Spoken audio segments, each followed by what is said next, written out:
साथियों, एक महिला की अभी नई नई ही शादी हुई है। बड़ा रईसी खानदान घर है, नौकरी चाकरी वाले सब घर में हैं। महिला के पति जो है विदेश में उनका कारोबार था, लेकिन शादी हुई थी तो 1 से 1.5 महीना उनके पति महिला के साथ रहते हैं।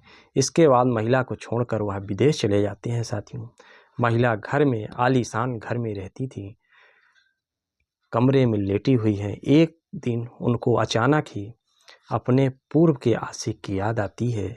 सोचती हैं क्यों ना पति जी इस समय तो शायद ऑफिस में होंगे, क्यों ना राजेश के पास फ़ोन लगा लिया जाए, कुछ टाइम भी बीतेगा। महिला राजेश के पास फ़ोन लगाती है कि राजेश, तुमने तो मुझे भुला ही दिया, शायद वह सब दिन तुमको भूल गए।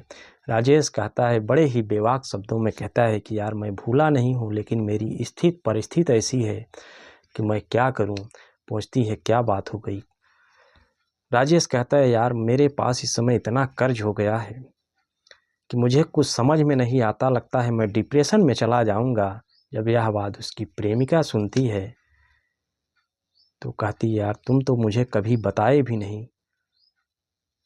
तुम एक काम करो कि मेरे घर कभी आओ, मैं तुम्हारी जो समस्याएं हैं उसको दूर कर दूंगी। कहती, क्या बात करती हो यार, तुम भी मजाक करती हो, मैं सीरियस कह रहा हूँ। कहती है, मैं मजाक नहीं कर रही हूँ। अच्छा तुम एक काम करो, वीडियो कॉलिंग करो, मैं तुमको दिखाती हूँ। दोनों आपस में वीडियो कॉल करते हैं। साथियों, वीडियो कॉल पर वह महिला अपने प्रेमी को अपना घर और घर के अंदर के जो सामान होते हैं, गहने गुड़िये होते हैं, तिजोरी भी दिखा देती है। साथियों, कहती है, देखो ये मेरे पास कितने गहने गुड़िये हैं, ले जाओ जो तुम्हारी ज़रूरत हो। साथियों, राजेश तो मुसीबत में था ही, उसको भी लगता है क्यों ना आज मुसीबत में इसका यूज ही कर लिया जाए। महिला उसको बुलाती है कि रात में आओ, मैं तुम्हें यह सामान दे दूंगी और तुम इसको बेचकर अपने कर्जों को मुक्त कर देना। बहुत ही खुददार प्रेमी था। साथियों, महिला के घर पे जाता है। 10-11 बजे का टाइम जो सीमा दी थी उसकी प्रेमिका, उसी समय वह अंदर प्रवेश करता है। साथियों, दोनों कुछ पल साथ बिताते हैं। इसके बाद सुबह होने के पहले ही वह गहनों को लेकर निकल जाता है। निकलने के बाद जो उसका कर्ज वगैरह था साथियों, उसको बेचकर उसको पूरा करता है। कुछ गहने बच जाते हैं। खुददार प्रेमी था, सोचा क्यों ना प्रेमिका को लौटा दूं, इसको मैं क्या करूंगा। लौटाने आता है साथियों, लेकिन उसे क्या पता कि घर में कहां कहां क्या व्यवस्था हो गई है। चोरी के बाद से जो सीमा के सास ससुर होते हैं वो घर में CCTV कैमरे लगवा दिए जाते हैं। साथियों, प्रेमी ने गहने वापस करने के लिए आया था, लेकिन खुद फंसता है और अपने प्रेमिका को भी फंसा देता है। साथियों, बहुत ही इंटरेस्टिंग कहानी है मित्रों। थोड़ा सा वीडियो को लाइक सब्सक्राइब कर दीजिएगा। मैं सुनील सिंह अपने YouTube चैनल पे आपका स्वागत करता हूं मित्रों। साथियों, यह स्टोरी है उत्तर प्रदेश का एक ज़िला है बलिया, जहां की सीमा और राजेश एक ही कॉलेज में पढ़ते थे। साथियों, दोनों में एक ही गांव के होते हैं। बहुत गहरी मित्रता थी। पढ़ाई के टाइम से ही, स्कूली टाइम से दोनों एक दूसरे की कापियों, जिसका काम न पूरा होता एक दूसरे की ले लेते। दोनों में ऐसी मित्रता थी साथियों, टिफिन जाते तो साथ साथ खा लेते साथियों। लेकिन दोनों धीरे धीरे उम्र बढ़ती गई, जवान हुए दोनों की मित्रता जो है प्रेम में बदल गई। लेकिन घर वाले इनकी शादियों को नहीं माने और सीमा की शादी एक रईस खानदान में कर दी जाती है। सीमा के पिताजी भी बहुत रईस थे, तो उसकी शादी बहुत ही रईस खानदान में की जाती है। लेकिन शादी के बाद भी सीमा को अपने आशिक की याद आती है। एक दिन सीमा जो है अपने घर पे लेटी हुई थी। वो सोचती है क्यों ना राजेश को फ़ोन लगाऊं, क्या हाल चाल है। बहुत ही रईस खानदान था सीमा का साथियों। लेकिन जब राजेश अपनी मुसीबतें बताता है तो सीमा को लगता है क्यों ना इस मुसीबत में ये मेरा सबसे प्यारा मित्र था, क्यों ना इसको मदद की जाए। सीमा सोचती है कि पैसे तो सीमित हैं, इसको गहने गुड़िये जो हैं यही दे दूं अपना बेचकर, या जो कर्ज में डूबा हुआ है उससे इसकी शायद मुक्ति मिल जाए। लेकिन जस्ट उसके विपरीत हो जाता है साथियों। कहते हैं कि कोई चीज़ चाहे जितना छुपा लो, एक न एक दिन सामने आ ही जाती है।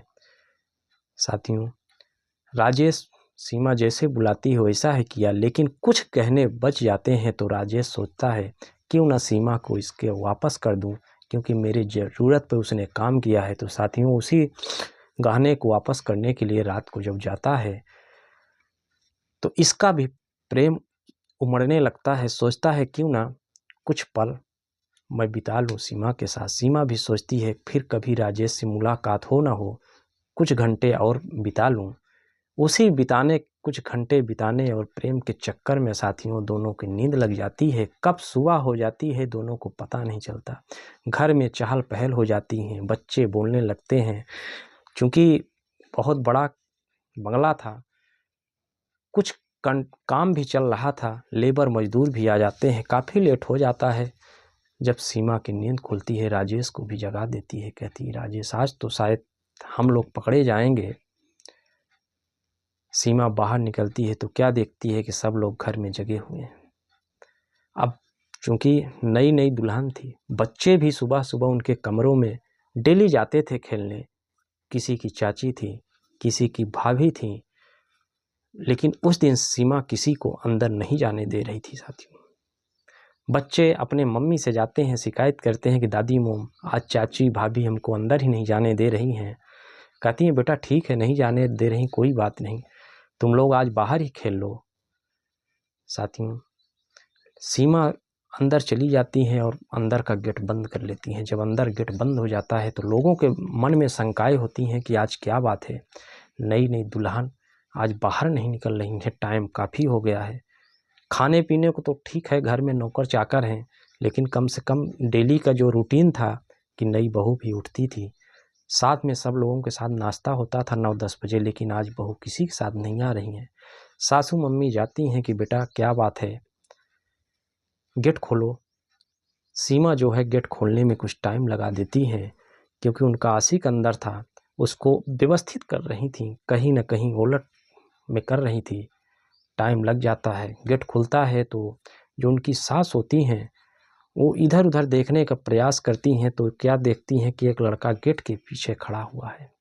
साथियों, वो बहुत ज़ोर से आवाज़ हल्ला मचा देती हैं कि कोई चोर है, कोई चोर है। साथियों, घर के और लोग आते हैं, सदस्य पहुंचते हैं, देखते हैं एक लड़का है, उसको मारने पीटने लगते हैं। कहते हैं, तू कहाँ से आया है, कैसे आया है। राजेश कहता है, मुझसे क्या पूछते हो, अपनी बहू से पूछो मैं कौन हूँ। साथियों, दोनों को पकड़ लिया जाता है। बहू से भी पूछा जाता है कौन है, सारी सच्चाई बहू बयान करती है कि ये मेरा मित्र है, हम लोग ऐसे ऐसे थे बचपन में। घर वाले कहते हैं, क्या तुमने मेरे बेटे से बताया। कहा कि हाँ, हमने अपने पति से बताया था कि मेरा एक प्रेमी है, मैं उसके साथ रहती थी, लेकिन उन्होंने मजाक में ही मुझे खुद कह दिया कि जाओ तुम उसी के पास रहो। उन्होंने इस सच्चाई को मजाक मान लिया। साथियों, इसके बाद पुलिस आ जाती है। साथियों, राजेश को पुलिस बैठा लेती है। घर वाले कहते हैं कि मैं इस सीमा को भी अपने घर की बहू अब नहीं बनाना चाहता, ये कलमुही है, ऐसी है वैसी है। सीमा के पति के पास फ़ोन लगाया जाता है। साथियों, पति भी कहता है कि मैं नहीं रखूँगा, लेकिन सीमा से पूछा जाता है तो कहती है कि ठीक है, मुझे गलती हो गई है, मैं इसके लिए माफ़ी भी मांगना चाहती हूँ, लेकिन मेरी इच्छा है, अगर आप लोग इच्छा ही पूछ रहे हैं तो मैं राजेश के साथ रहनी चाहती हूँ।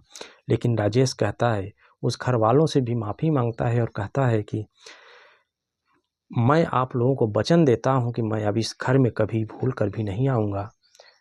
ये आपकी बहू है, आप लोग इसको अपना लीजिए। मैं आप लोगों को वचन देता हूँ कि अब दोबारा ऐसी घटना कभी नहीं होगी। लेकिन साथियों, घर की औरतें इधर उधर तमाम बातें सुनाती हैं, कहती हैं अब मैं कभी नहीं रख दूँगी। साथियों, उसका पति भी जब रखने के लिए नहीं तैयार होता, घर की महिलाएं तमाम ताने मारती है, मजबूरन जो है राजेश को उस महिला को अपनाना पड़ता है। साथियों, राजेश उस महिला को लेकर साथियों अपने घर चला जाता है। जाने के बाद वह अपने घर पहुंचता है, सारी घटना अपने माँ से बताता है तो माँ भी कहती है, बेटा जो हुआ सो हुआ, तुम्हारी तो इच्छा ही थी, अब तुम्हारी इच्छा से बढ़कर तो मेरी कुछ नहीं है। तुम दोनों एक दूसरे से ऐसा समय था कि बहुत प्यार करते थे, लेकिन सीमा के माता पिता ने उसकी शादी बाहर कर दी थी। बेटा, मेरी भी इच्छा थी सीमा मेरी बहू बनी, लेकिन अब मैं क्या कर सकती हूँ। जिस भी हाल में आई है उसी हाल में मैं इसे अपनाने के लिए तैयार हूँ। खुशी खुशी तुम दोनों रहो, इससे बढ़कर मेरे लिए क्या है। साथियों, दोनों अपनी दिनचर्या की शुरुआत करते हैं पति पत्नी की तरह साथियों, और एक नई जिंदगी की शुरुआत करते हैं। लेकिन गांव, समाज और रिश्तेदारी में इनको कुछ चिल्लतें भी झेलनी पड़ती है। तमाम लोग तरह तरह की बातें करते हैं कि अगर शादी ही करनी थी तो पहले क्यों नहीं कर ली। पहले एक जगह शादी होती है, फिर वहाँ से फिर भाग कर आती है। ऐसी औरत का क्या भरोसा। लेकिन साथियों, दोनों के दिल मिल रहे थे, दोनों का प्रेम सच्चा था साथियों। एक खुशी खुशी जिंदगी की शुरुआत कर देते हैं और अपने जीवन में नई ऊंचाइयों को छूने का प्रयास करते हैं। कहानी अच्छी लगी हो थोड़ा सा लाइक कर सब्सक्राइब कर दीजिएगा साथियों।